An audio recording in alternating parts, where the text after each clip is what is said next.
একদিন হঠাৎ মক্কা নগরীতে প্রচণ্ড ঝড় বৃষ্টি শুরু হলো। ঝড় বৃষ্টির প্রবল দাপটের কারণে মক্কা নগরীর আবে জমজম কূপটি বালিতে পরিপূর্ণ হওয়ায় জমজম কূপ থেকে পানি ওঠা বন্ধ হয়ে গেল। অতঃপর মক্কা নগরীতে প্রবল আকারে পানির সংকট দেখা দিল। কোথাও কোনো পানির চিহ্ন মাত্র ছিল না।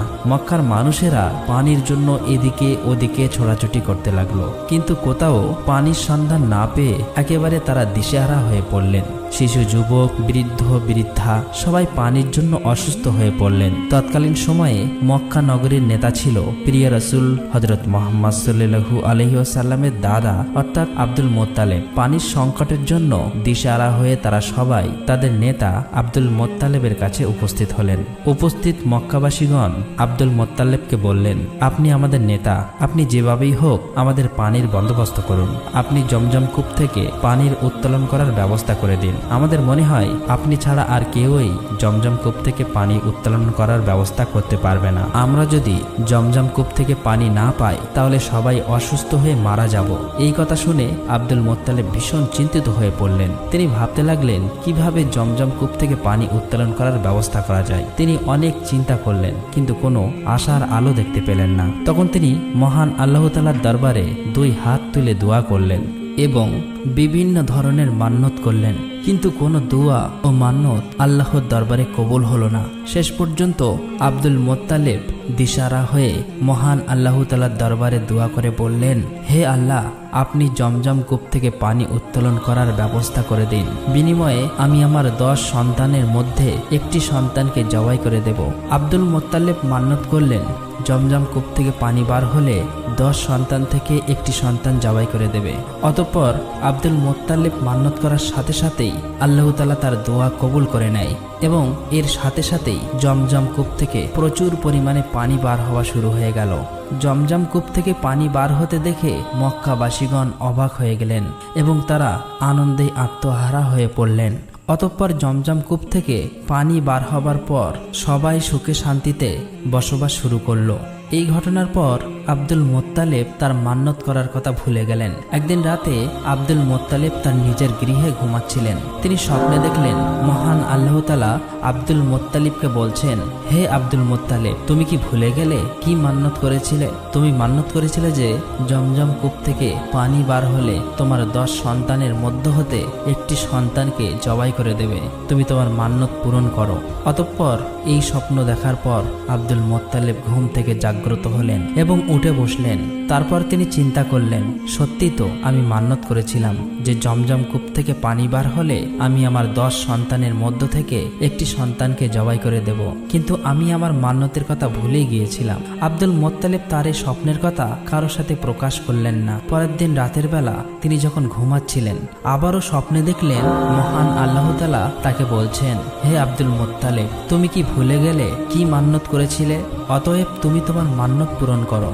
এবারও তিনি এই স্বপ্নের কথা কারোর সাথে প্রকাশ করলেন না। পরের দিন আবারও যখন তিনি ঘুমাচ্ছিলেন তখন একই স্বপ্ন দেখলেন।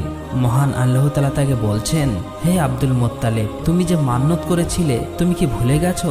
অতএব তুমি তোমার 10 সন্তানের মধ্য হতে একটি সন্তানকে জবাই করো। যদি 7 দিনের মধ্যে এই মান্যত পূরণ না করো তাহলে তোমার 10 সন্তান মৃত্যুবরণ করবে এবং জমজম কূপ থেকে পানি বার হওয়া একেবারেই বন্ধ হয়ে যাবে। অতঃপর আব্দুল মোত্তালেব এই স্বপ্ন দেখার পর ভয়ে কাঁপতে লাগলেন। তিনি চিন্তা করতে লাগলেন কি করবেন, কিছুই বুঝতে পারছেন না, কারণ তার 10 সন্তানের মধ্য থেকে কাকে তিনি জবাই করবেন এটা বুঝতেই পারছেন না। পরের দিন সকালবেলা আব্দুল মোত্তালেব তওরাত পণ্ডিতদের ডাকলেন। তওরাত পণ্ডিতরা আব্দুল মোত্তালেবের কাছে আসলেন।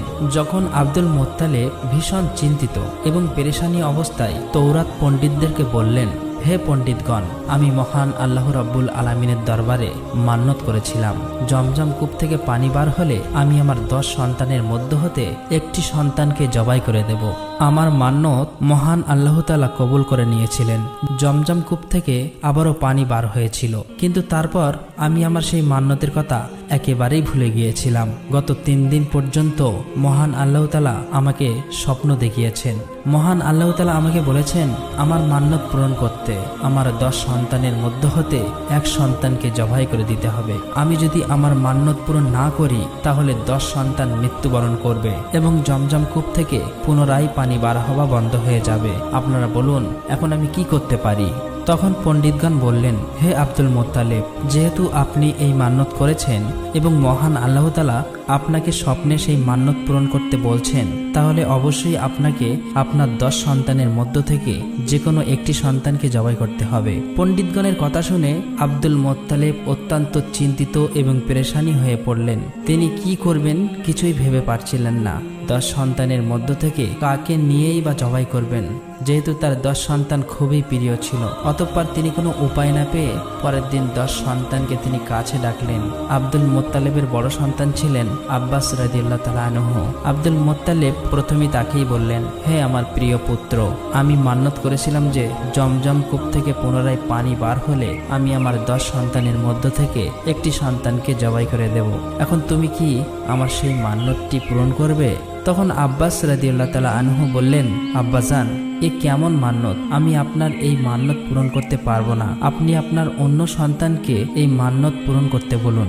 অতঃপর আব্দুল মোত্তালেব তার দ্বিতীয় সন্তান আমির হামজাকে বললেন, হে পুত্র, তুমি আমার মান্যত পূরণ করো। তখন আমির হামজা বললেন, আব্বাজান, আপনি এ কেমন মান্যত করেছেন? আপনার মান্যতের জন্য আমি আমার জীবন দিতে পারবো না। আপনি আপনার অন্য সন্তানকে বলুন। এভাবেই আব্দুল মোত্তালেব একে একে সব সন্তানকে বললেন, কিন্তু কেউ এতে রাজি হলো না। বাকি ছিল তার একটি সন্তান, সেটি হলো ছোট সন্তান, যার নাম আব্দুল্লাহ। আব্দুল মোত্তালেবের 10টি সন্তানের মধ্যে আব্দুল্লাহ ছিল ছোট সন্তান এবং আব্দুল মোত্তালেবের সবচেয়ে প্রিয় সন্তান।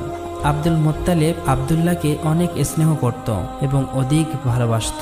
যখন আব্দুল মোত্তালেবের কথাই তার 9 জন ছেলে রাজি হলো না, তখন আব্দুল মোত্তালেব অত্যন্ত চিন্তিত হয়ে পড়লেন। অতঃপর আব্দুল্লাহ তার পিতার চিন্তিত মুখমণ্ডল দেখে বললেন, আব্বাজান, কি হয়েছে? আমি তো কিছুই বুঝতে পারছি না। আপনি কি নিয়ে এত চিন্তা করছেন? তখন আব্দুল মোত্তালেব তার ছোট পুত্র আব্দুল্লাহকে তার মান্যত করার সমস্ত কথাগুলো স্পষ্ট করে বললেন। তখন ছোট পুত্র আব্দুল্লাহ বললেন, আব্বাজান, আপনি কোনো চিন্তা করবেন না। আব্বাজান, আমাকে আপনি আল্লাহর রাস্তায় জবাই করে আপনার মান্যত পূরণ করুন। আব্দুল মোত্তালেব তার ছোট পুত্র আব্দুল্লাহর কথাগুলো শুনে খুবই খুশি হলেন, কিন্তু অন্যদিকে অত্যন্ত দুঃখ পেলেন, কারণ আব্দুল মোত্তালেবের অত্যন্ত প্রিয় ছিল তার ছোট পুত্র আব্দুল্লাহ। প্রিয় সন্তানের হারানোর ব্যথা তার হৃদয়ে বইতে লাগলো, কিন্তু ছোট পুত্র আব্দুল্লাহকে জবাই করা ছাড়া আব্দুল মোত্তালেবের আর কোনো উপায় ছিল না, কারণ আব্দুল্লাহকে জবাই না করলে তার 10 সন্তানকে হারাতে হবে এবং পবিত্র জমজম কূপের পানি পুনরায় বন্ধ হয়ে যাবে, যার কারণে হয়তোবা সকল মক্কাবাসীগণ পানির অভাবে